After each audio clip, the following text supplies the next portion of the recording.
আমি জাস্ট আপনাদেরকে 10টা নসিহা করব, জাস্ট পয়েন্ট বাই পয়েন্ট। আমি ফজরের পরে এটা বসে লিখেছিলাম। আপনারা এই 10টা কাজ কখনো ছাড়বেন না। আমাকে ওয়াদা করেন, এই 10টা কাজ আপনারা বাচ্চাদের ফিউচারের স্বার্থে কখনো ছাড়বেন না ইনশাআল্লাহ। তো আমার 10টা নসিহত হচ্ছে, এক, যে আমাদের বাচ্চাদেরকে ওদের লক্ষ্যটাকে স্থির করাবেন, ওদের জীবনের লক্ষ্যটাকে। 1 নাম্বার জান্নাত। এবং আমাদের বরেণ্য যে মানে সিংহ পুরুষরা আছেন উম্মার, ওদেরকে চিনাই দিবেন, ওদের মতো ওদেরকে হতে বলবেন। তোমাকে হামজার মতো হতে হবে, তোমাকে খালিদের মতো হতে হবে, তোমাকে ওমর ইবনুল খাত্তাবের মতো হতে হবে, তোমাকে আলী ইবনে আবি তালেবের মতো হতে হবে, তোমাকে মারিয়াম আলাইহিস সালামের মতো হতে হবে, তোমাকে আয়েশার মতো হতে হবে। এই চেতনাগুলো ছোটবেলা থেকে ওর মধ্যে ইনস্টল করেন। ও সামনে একটা রোল মডেল দেখবে যে আমাকে এরকম হতে হবে। এইসব ক্যাটরিনা সব ফেলান, এগুলা পরিমণি সব ফেলান, এগুলা বাদ দেন। যা চলতেছে যে সাকিব টাকিব সব বন্ধ করেন। এইসবে কোনো ফিউচার নাই। এইসব ফিউচার হয়তো দুনিয়াতে কিছু দিতে পারে, কিন্তু পরকালে আল্লাহ পাকের আযাব গজব থেকে বাঁচার কোনো অপশন নাই। 2 নাম্বার সন্তানকে নিজের মনে করবেন না। সন্তানকে মনে করবেন এটা আল্লাহর আমানত আপনার কাছে। এই আমার ছেলে, এটা আমার ছেলে না, এই ছেলেটা আল্লাহ পাক আমাকে দিয়েছেন। বিশ্বাস করেন, আমরা তো ওকে নেওয়ার জন্য চেষ্টাও করি নাই। এমন হয়নি আপনাদের সময়? সন্তান না চেষ্টা করতেও সন্তান আসে নাই? কোনো ক্ষেত্রে এমন হয়েছে সন্তান নষ্ট করার মানুষ চেষ্টা করছে, তাও সন্তান আল্লাহ দিয়েছেন। সন্তান আমার না, সন্তান আল্লাহর দেওয়া, আমার কাছে আমানত। একে যদি আমি সুসন্তান রূপে মানুষ না করি, আগামী দিনে ওমর না বানাই, তাহলে আল্লাহ আমাকে ধরবেন। That's all. 1 নাম্বার, সন্তানকে ওর গন্তব্য চেনাবেন, ওকে আমাদের সিংহ পুরুষদেরকে পরিচয় করাই দিবেন, ওর মতো তাদের মতো হতে বলবেন।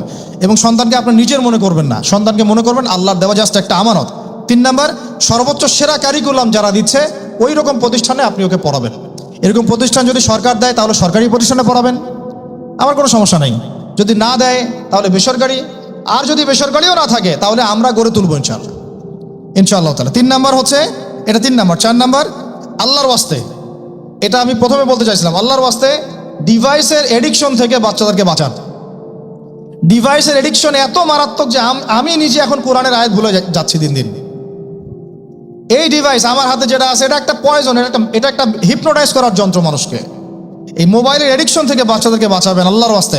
যদি আপনি বাচ্চাকে হাফেজ বানাতে চান, আলেম বানাতে চান, কারি বানাতে চান, মুহাদ্দিসা বানাতে চান, এটা হাতে থাকলে আপনি পারবেন না। এটাতে এডিক্টেড হয়ে গেলে আপনি কোনোভাবেই বাচ্চাকে মেমোরি ধরে রাখতে পারবেন না। বহু হাফেজে কোরআন ভুলে গেছে দিন দিন এটার কারণে। এটার মধ্যে অ্যাডাল্ট্রি অনেক কিছু আছে, ওরা এগুলো বোঝে, ওরা এগুলো এখন বোঝে, কিন্তু ওরা ছোট নাই এখন। এগুলো একটা কার্টুন দেখতে গিয়ে ওরা 10টা দেখে ফেলবে, আজে বাজে জিনিস দেখে ফেলবে। এটার মানে ব্যবহারটাকে নিয়ন্ত্রণ করেন, ডিভাইস এডিকশনটা বন্ধ করেন। আল্লাহ পাক তৌফিক দান করেন, আমিন। 5 নাম্বার হচ্ছে ম্যানুফ্যাকচার্ড কোনো খাবার বাচ্চাদেরকে খাওয়াবেন না। ফিজিক্যালি ওদেরকে ফিট রাখার চেষ্টা করবেন। ম্যানুফ্যাকচার্ড খাবার মানে একটু আগে দেখলাম যে বাইরের খাবারগুলো এটা খাচ্ছে, চিপস টিপস ইত্যাদি, এগুলা ওর হজম শক্তি নষ্ট করবে, ফিজিক্যাল স্ট্রেংথ নষ্ট করবে, ওর মেমোরি শার্প হতে দিবে না। ওকে ভিতর থেকে ওই যে একটা শব্দ একটু আগে বলেছে এক ভাই, যে ব্রয়লার মুরগি বানাই দিবে, আসলেই তাই বানাই দিবে। আমরা ঢাকা শহরে যখন থাকি, ছেলেপেলেদের 15 বছরের ছেলের ভুঁড়ি দেখলে আমাদের মনে হয় যে কি একটা অবস্থা। ফাস্টফুড, পিৎজা, বার্গার, কফি, এইগুলাই ওদের জীবন। তো এইরকম হইলে এই ছেলেপেলেগুলো না ফিজিক্যালি স্ট্রং থাকতে পারবে না মেন্টালি। আর মনে রাখবেন, কোরআনে আল্লাহর কিতাবের মধ্যে আল্লাহ পাক নেতৃত্ব দেওয়ার 2টা গুণাবলী বলেছেন। কয়টা বলেন? মাত্র 2টা। নেতৃত্ব দেওয়ার জন্য ওই রকম জায়গায় যেতে হলে 2টা গুণাবলী এনশিওর করতে হয়। একটা হচ্ছে ফিজিক্যাল স্ট্রেংথ, একটা হচ্ছে ইলমের স্ট্রেংথ। বাসতাতাম ফিল জিসমি ওয়াল ইলমি আও বাসতাতাম ফিল ইলমি ওয়াল জিসমি, মানে জ্ঞানে এবং দৈহিক শক্তিতে বলীয়ান হওয়া। ছোটবেলা থেকে খাবারে যদি আপনারা সচেতন না হন, এই বাচ্চারা বড় হয়ে দেখবেন যে 15, 20, 30 বছরেই ভেঙে পড়ে গেছে। আমরা এটা চাই না। বিশুদ্ধ খাবার এবং ম্যানুফ্যাকচার্ড খাবার ত্যাগ করা, বাইরের খাবার বন্ধ, এবং যে রুট লেভেল থেকে ভালো খাবার এনে ওদেরকে খাওয়াবেন। পরিষ্কার পরিচ্ছন্নতাকে সর্বোচ্চ গুরুত্ব দিবেন, নিট অ্যান্ড ক্লিন থাকবে আর কি। আমার সাথে আমার পরিবারের যে মাঝে মাঝে যে একটু মিষ্টি ঝগড়া হয়, আমার একটা জিনিস নিয়ে ঝগড়া হয়, যে বাচ্চারা পরিষ্কার না কেন, চকচকা না কেন, একদম সবসময় চকচকা থাকবে। না হলে এই যে হাত দিয়ে এটা ধরতেছে, মুখে হাত দিবে, পেটটা নষ্ট হয়ে যাবে। বাচ্চাদের হাইজেনিক পরিবেশ দিতে হবে, আল্লাহ পাক তৌফিক দান করেন। এটা হলো 5। 6 নাম্বার হচ্ছে নিয়মিত ওদেরকে খেলতে দিবেন। এটা আমি নিজে লিখেছি, কারণ ছোটবেলায় আমরা অনেক খেলাধুলা করেছি। আমি একটু বুঝাই জাস্ট 1 মিনিটে। যত বেশি খেলবে তত সোয়েট হবে, মানে ঘামবে। যত ঘামবে তত ক্লান্ত হবে, যত ক্লান্ত হবে ঘামবে তত কোলেস্টেরল কমে যাবে, ব্লাড সার্কুলেশনটা খুব ভালো হবে। তারপরে যত খেলবে ও টায়ার্ড হবে, তখন ও খাবে বেশি, মানে ভালো জিনিস খাবে বেশি, রুচি বাড়বে। যত ভালো খাবে ঘুম তত ক্লিয়ার হবে, ঘুম যত ক্লিয়ার হবে ওর ব্রেন তত শার্প হবে, ব্রেন যত শার্প হবে ও অল্প সময়ে যা পড়তে পারবে, যা মুখস্থ করতে পারবে, এটা 10 ঘন্টায় আপনি পারবেন না। বিশ্বাস করেন, আমি আমার স্টুডেন্ট লাইফে কোনোদিনও মনে হয় 2 থেকে 3 ঘন্টার বেশি পড়ি নাই, কোনোদিনও না, কোনো পরীক্ষার আগেও না, এসএসসি, এইচএসসি, ইন্টার, মাস্টার্স, কোনো পরীক্ষার আগেও না। আমার তো মনে আছে যে আমি ওই ইন্টারমিডিয়েট পরীক্ষার আগে আমরা ভিডিও গেম খেলতে গেছিলাম, মোস্তফা, মনে আছে আপনাদের? মনে নেই। ওই যে কাচারি বাজারে, এই যে কাচারি বাজারে আগে এখানে একটা গেমিং জোন ছিল, আপনাদের অনেকে মনে আছে যারা আমার এজের আছেন, মনে নেই আপনাদের? হ্যাঁ ভাই, জানেন তো, বাক্সের মধ্যে থাকতো, হ্যান্ডেল থাকতো। কালকে পরীক্ষা বলছে, পরীক্ষা দূর, কিসের পরীক্ষা, আমার ইংরেজি আগে পড়া আছে, আবার পড়া লাগবে না, এত কনফিডেন্স, বিকজ 1 ঘন্টা পড়ছি, আমার হয়ে গেছে। এই হলো অবস্থা, মানে বাচ্চাকে খেলতে দিতে হবে, খেলতে দিলে ওর ব্রেন ডেভেলপমেন্টে অনেক কাজে দিবে, ক্ষুধা বাড়বে, ঘুম ভালো হবে, ইনশাআল্লাহ তাআলা ওরা পড়া দ্রুত মনে রাখতে পারবে ইনশাআল্লাহ তাআলা। 7 নাম্বার হচ্ছে ভাই, এটা আমাদের ভাই বোনদের জন্য, পারিবারিক বন্ধনটা ভালো রাখেন। যে পরিবারে হাজব্যান্ড ওয়াইফের বন্ধন ভালো না, ওই পরিবারে ভালো সন্তান গড়ে উঠবে না। ওরা অনেক কিন্তু দেখবেন যে মানে মেন্টালি অনেক ডিপ্রেসড হয়ে যাবে।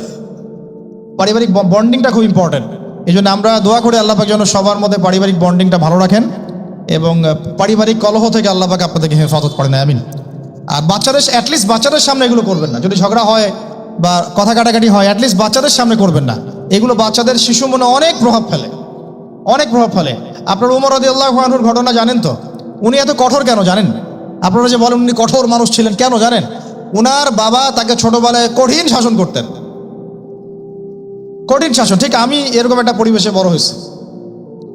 যারা খুব কঠিন শাসনে বড় হয় তারা হয় 2 রকম হবে, এক হয় তারা নষ্ট হয়ে যাবে, অথবা তারা উম্মাকে নেতৃত্ব দিবে।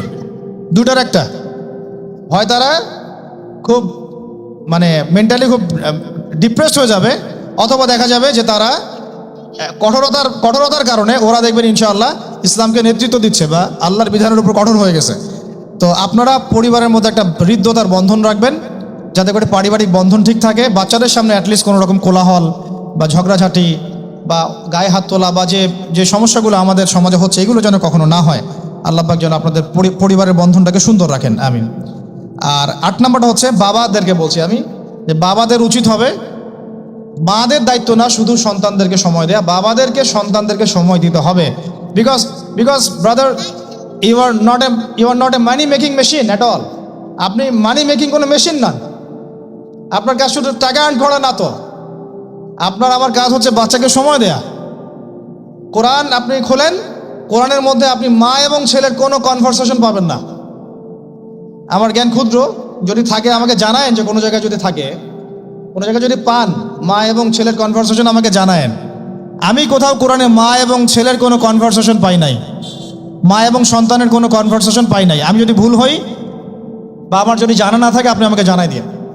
আমি সব জায়গায় পাইছি বাবা ছেলে, বাবা ছেলে, বাবা ছেলে, বাবা এবং ছেলের কনভারসেশন। তার মানে কোরআন আমাদেরকে হেদায়েত দিচ্ছে যে বাবাদেরকে সময় দিতে হবে ছেলেদেরকে।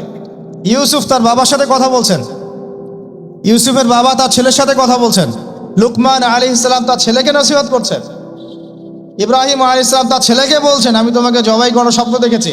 মা ছেলের কনভারসেশন খুব পাওয়া যায় না। আমি জানি না, কোনো জায়গায় থাকতে পারে, থাকলে আমাকে জানায়েন, কিন্তু আমি পাইনি কখনো। তো বাবাদেরকে বলবো আপনি সন্তানকে সময় দেন, because you are not a money making machine at all. আপনি কোনো মানি মেকিং মেশিন নন। এটা হলো 8 দুটো বলে শেষ করতেছি। 9 নাম্বার হচ্ছে সন্তানকে চাপ দিবেন না, চাপ দিয়ে ওকে জোর করে কোনো কাঠামো দেওয়ার চেষ্টা করবেন না, বরং আপনি খুঁজে বের করেন আপনার সন্তানের মধ্যে ইউনিক প্রতিভা কি আছে। এই মেয়েটার মধ্যে হয়তো একটা প্রতিভা আছে যেটা আমার মেয়ের মধ্যে নাই, এর মধ্যে একটা প্রতিভা আছে ইউনিক যেটা ওর মধ্যে নাই, ওই ছেলেটার মধ্যে একটা প্রতিভা আছে যেটা আবার এই মেয়ের মধ্যে নাই। আপনি কখনো কারোর সাথে কারো তুলনা করবেন না। তুমি মারিয়ামের মতো ফার্স্ট হতে পারো নাই কেন, তুমি ওই সুমাইয়ার মতো সেকেন্ড কেন হলো না, তুমি ওই আবদুল্লাহর মতো কেন ফার্স্ট হলো না, কখনো এরকম তুলনা করবেন না। এগুলো করলে ছেলেরা ভিতর থেকে, মেয়েরা ভিতর থেকে খুব ডিপ্রেসড হয়ে যায়, আত্মবিশ্বাস হারায় ফেলে। ওরা মানে মনে করে হয়তো আমার দ্বারা কিছু হবে না, বরং আপনি আর উৎসাহিত করবেন কোনো সমস্যা নেই বাবা, কোনো সমস্যা নেই আম্মু, এবার পারো নেই, পরে এবার হবে ইনশাআল্লাহ। বরং তাদেরকে সময় দিবেন এবং খুঁজে বের করবেন যে কোন প্রতিভা আপনার মেয়ের মধ্যে, আপনার ছেলের মধ্যে আছে। কেউ দেখবেন খুব ভালো লিখতে পারে, কেউ ভালো আবৃত্তি করতে পারে, কেউ ভালো নেতৃত্ব দিতে পারে, কেউ ভালো দেখবেন যে মাশাআল্লাহ মুখস্থ করতে পারে। প্রতিভা বিচক্ষণতার সাথে ফাইন্ড আউট করতে হবে। এটা আমার কাজ বাবা হিসেবে, আপনার কাজ মা হিসেবে। আল্লাহ পাক আমাদেরকে এটা করার তৌফিক দান করেন, আমি জোর করে চাপায় দেওয়া যাবে না। আর একটা নসিহত শেষ, সেটা হলো আমরা তো 5 ওয়াক্ত নামাজ পড়বই, বাচ্চাদেরকে তো ইসলামিক পরিবেশ দিবই। আমাদের তাহাজ্জুদের ওয়াক্তে 2 রাকাত নামাজ পড়াটাকে আপনার উপর ফরজ করে নেন। তাহাজ্জুদের ওয়াক্তে অন্তত 2 রাকাত নামাজ পড়াকে আপনার আমার উপর ফরজ করে নেন। যদি ওটা ফরজ না, ফরজ করে নেন, কারণ ওই সময়ে দোয়া যেগুলো করা হয় আল্লাহর কাছে একদম সরাসরি কবুল হয়। আপনাদেরকে আমি একজন মনীষীর কথা খালি বলবো, ইমাম বুখারী রাহিমাহুল্লাহ, নাম শুনেছেন আপনারা? তার কিতাব কিয়ামত পর্যন্ত ইনশাআল্লাহ পড়ানো হবে। ওইটা না পড়ে কেউ আলেম হয় না, তাই না বিষয়টা? তিনি যে একসময় অন্ধ ছিলেন আপনারা কি জানেন? তিনি যে একসময় চোখে দেখতে পারতেন না, আপনারা কয়জন জানেন? তার মা তাহাজ্জুদের ওয়াক্তে আল্লাহর কাছে কান্না করতে করতে করতে করতে, আল্লাহ আমার ছেলের চোখটা ভালো করে দাও, আল্লাহ আমার ছেলের দৃষ্টিশক্তি ফিরায় দাও, আল্লাহ আমার ছেলের দৃষ্টিশক্তি ফিরায় দাও। মায়ের এই দোয়া আল্লাহ পাকের আরশ পর্যন্ত পৌঁছে যায় অলৌকিকভাবে, মিরাকুলাসলি। ইমাম বুখারী রাহিমাহুল্লাহ সকালবেলা উঠে চোখে দেখা শুরু করেছে।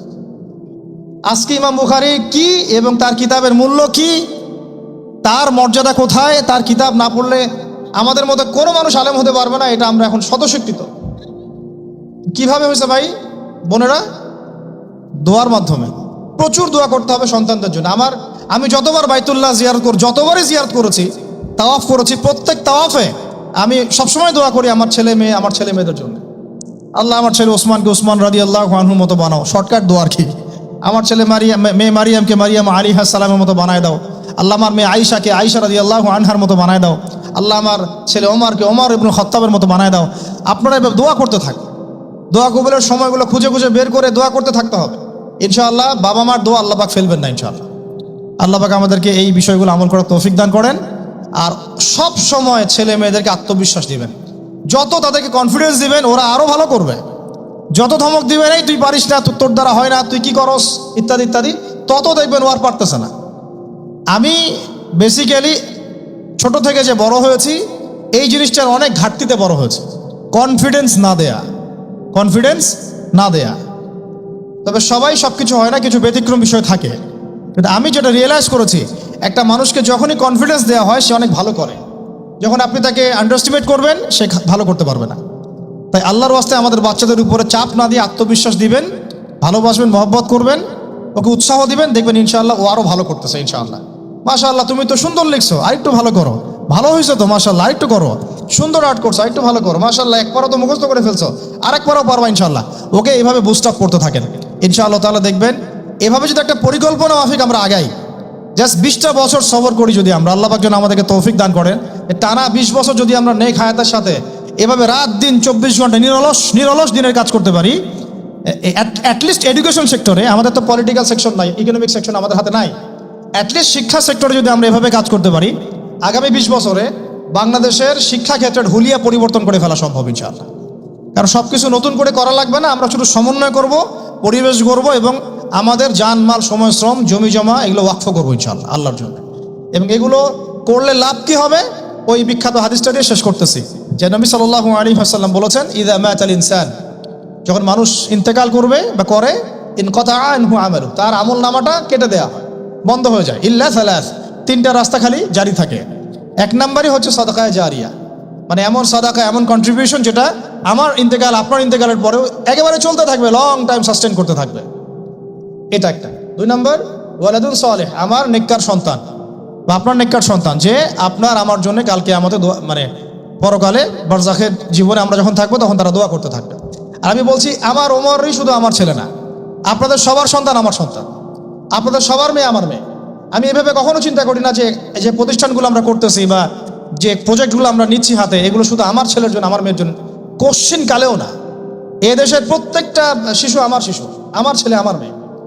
এদেশের প্রত্যেকটা বোন আমার বোন, এদেশের প্রত্যেক ভাই আমার ভাই। ওইভাবে চিন্তা করে আমাদেরকে না গেলে আমরা জাতিগত পরিবর্তন আনতে পারবো। তখন আমরা স্বার্থপর হয়ে যাবো, আমার ছেলে বাঁচলেই হলো, আমার মেয়ে বাঁচলেই হলো। তখন হবে কি, আমার ছেলে আদতে বাঁচতে পারবে না, আমার মেয়েও আসতে পারবে না, কারণ ফিতনা যখন সব জায়গায় ছড়ায় পড়বে আমার ঘরেও তো ঢুকবেই, স্বাভাবিক। আর শেষ নম্বরটা হচ্ছে আল ইলম, এমন জ্ঞান ইউনতাফাউ বিহিন নাস, যে জ্ঞান দিয়ে মানুষ উপকৃত হয়। এই হলো শিক্ষা প্রজেক্টগুলো। আল্লাহ পাক এই হাদিসটার উপর আমাদের সবাইকে আমল করার তৌফিক দান করেন, আমিন। আর আমি লম্বা করছি না, আপনাদের অনেকেই ক্ষুধার্ত, আমাদের বাচ্চারা ক্ষুধার্ত। আমরা দোয়া করি আল্লাহ পাক যেন আমাদের সবাইকে পবিত্র কোরআন এবং নবীর হাদিস অনুযায়ী জীবন করার তৌফিক দান করেন। এক নাম্বার, সবাইকে যেন আমাদের এই শিক্ষা প্রজেক্টের সাথে আপনাদেরকে সম্পৃক্ত করেন, আমিন।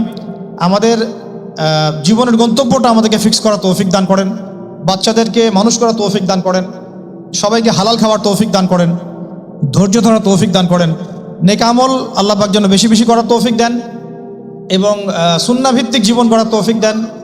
এছাড়াও আমি দোয়া করি মন থেকে আল্লাহ পাক যেন আমাদের বাচ্চাদেরকে সুস্থ রাখেন, আমাদের প্যারেন্টসদেরকে সুস্থ রাখেন, টিচার্সদেরকে সুস্থ রাখেন এবং আমাদেরকে সুস্থতার সাথে আল্লাহ পাক লম্বা সময় দিনের কাজ করার তৌফিক দান করেন। এবং ভিতরে বাহিরে যত ইসলাম বিরোধী অপতৎপরতা আছে এগুলোকে আমাদেরকে সাহসিকতার সাথে ফেস করার তৌফিক দান করেন, আমিন।